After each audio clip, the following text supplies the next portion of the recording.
జరిగింది కానీ majority percentage అయితే జరిగింది, ఓట్ ట్రాన్స్ఫర్ అయితే జరిగింది.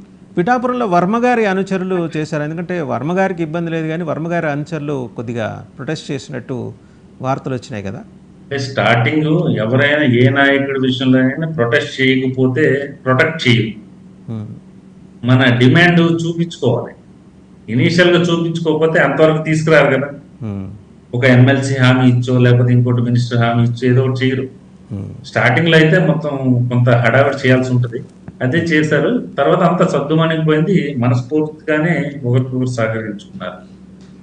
ఈవెన్ మీరు ఎవరైనా ఒప్పుకోకపోయినా ఒప్పుకోకపోవచ్చు, కానీ పవన్ కళ్యాణ్ నేరుగా వర్మకి చక్కగా చూసుకుంటాడని లోకల్ గా చెప్తారు. అది ఆయన ఓపెన్ గానే చెప్పారు కదా. పవన్ కళ్యాణ్ ఎక్కడ ఆయన దాచుకోవాలి. పార్టీ నుంచి ఆయనకి ఇంకా తలనొప్పులు ఉంటే ఉండొచ్చు, కానీ పవన్ కళ్యాణ్ జాగ్రత్తగా చూసుకుంటారనేది లోకల్ గా చెప్తున్నారు. మన టీమ్స్ బృందం వెళ్ళినప్పుడు అక్కడ సహృద్భావ వాతావరణమే ఉంది.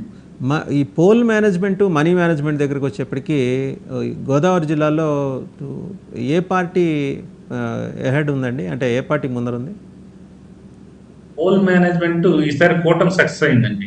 ఓకే, బ్రహ్మాండం చేసింది.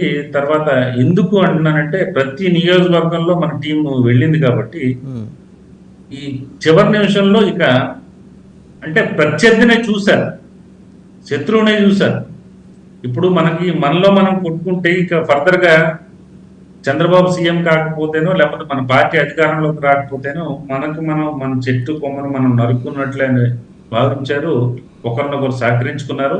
అదేవిధంగా పోల్ మేనేజ్మెంట్ కూడా గట్టిగా చేశారు. రిమైనింగ్ విషయాలంటే మీకు అన్నీ తెలుసు, అవి కూడా బాగానే రీచ్ అయ్యాయి.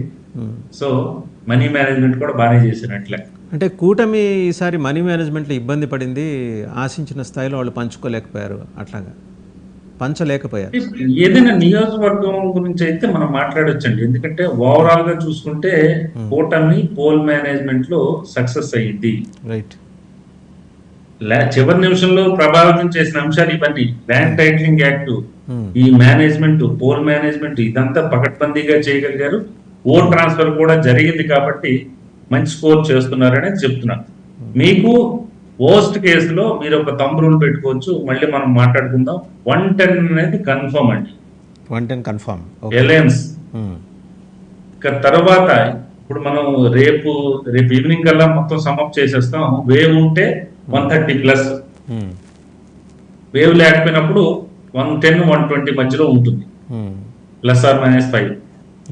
You take it granted. నేను గట్టిగా చెప్తున్నా, ఈవెన్ అవతల పార్టీ కంటే కూడా.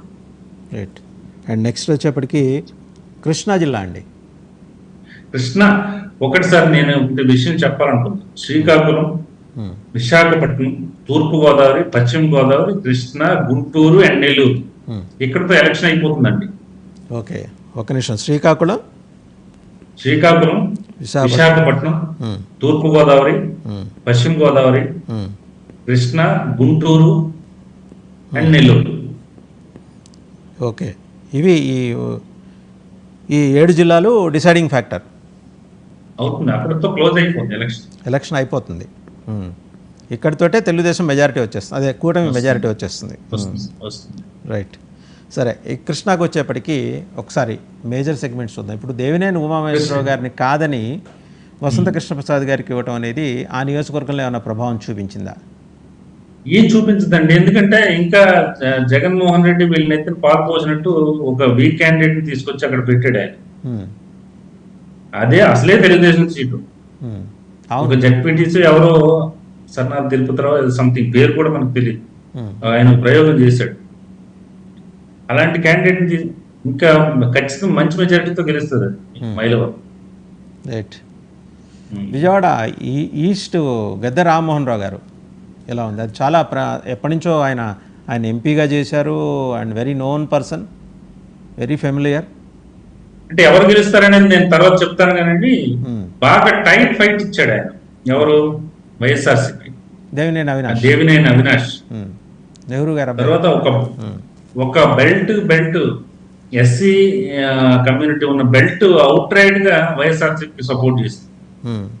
గుణదల ప్రాంతం, కృష్ణరాజపురం, ఇదంతా కూడా అవుట్ రైట్ గా సపోర్ట్ చేస్తుంది. ఇక్కడ డిసైడింగ్ ఫ్యాక్టర్ ఏదవుతుందంటే కాపు కమ్యూనిటీ, రైట్. అంటే ఏది కృష్ణలంక ప్రాంతం. అక్కడ డిసైడింగ్ ఫ్యాక్టర్, అక్కడి నుంచి ఎవరు మేజర్ ఓట్ షేర్ తీసుకుంటారో వాళ్ళు గెలుస్తారు. మంచి మెజారిటీ కూడా వస్తుంది. మంచి మెజారిటీ బేబల్స్మెన్ కాదు, మెజారిటీతో గెలుస్తారు. రైట్. అది డిసైడింగ్ ఫ్యాక్టర్. అలాగే సెంట్రల్ బోండా గారికి అనుకూలంగా ఉందని రిపోర్ట్స్. అది కేక్ వారు బోండా ఉమామహేశ్వర గారికి గెలుస్తాడు, ఆయన గెలుస్తాడు.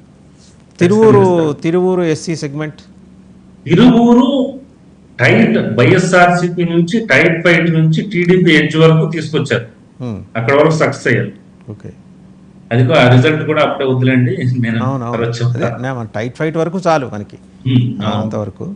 అండ్ ఇటు మనకి నందిగామ అటంతా నందిగామ టీడీపీ వస్తుందండి. రైట్.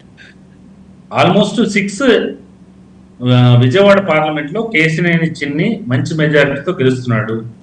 గ్రాంటెడ్ 5-2 కానీ 6-1 కానీ. ఓకే. ఇంకా ఫైనల్ గా అవుట్పుట్ తీసుకుంటే 7 వచ్చినా మీరు ఆశ్చర్యపోండి. అది వేవ్ 7 అసెంబ్లీ సెగ్మెంట్లు కూడా గెలిచిన ఆశ్చర్యపోనట్లేదు. బట్ 6-1 అయితే కన్ఫర్మ్. అదే చెప్తున్నాను మీకు. కృష్ణా అండ్ గుంటూరుకి వచ్చేసరికి గుంటూరు పార్లమెంట్ కూడా అలాగే ఉంది. 5-2 కానీ 6-1 కానీ. ఓకే. అది కూడా 7 వస్తే కూడా ఆశ్చర్యపోనా. గుంటూరు ఈస్ట్ సాధారణంగా వైఎస్సీపీకి ఎక్కువ మొగ్గున్న నియోజకవర్గం కదా, అక్కడ ఎలా ఉంది? గుంటూరు ఈస్ట్ ఒక్కటే ఛాన్స్ ఉందండి వైఎస్ఆర్సీపీకి. అది కూడా చాలా వరకు టర్న్అవుట్ చేయడానికి వాళ్ళు ప్రయత్నించారు. బట్ అది వైఎస్ఆర్సీపీ సీటే అనుకుంటున్నాను నేను. ఎప్పటికైతే సమప్ చేసినప్పుడు మీకు పర్సనల్ గా నేను చెప్తాను. ఎందుకంటే అక్కడ ఆయన మీద వైఎస్ఆర్సీపీ సిట్టింగ్ ఎమ్మెల్యే మీద కూడా కొంత వ్యతిరేకత ఉంది.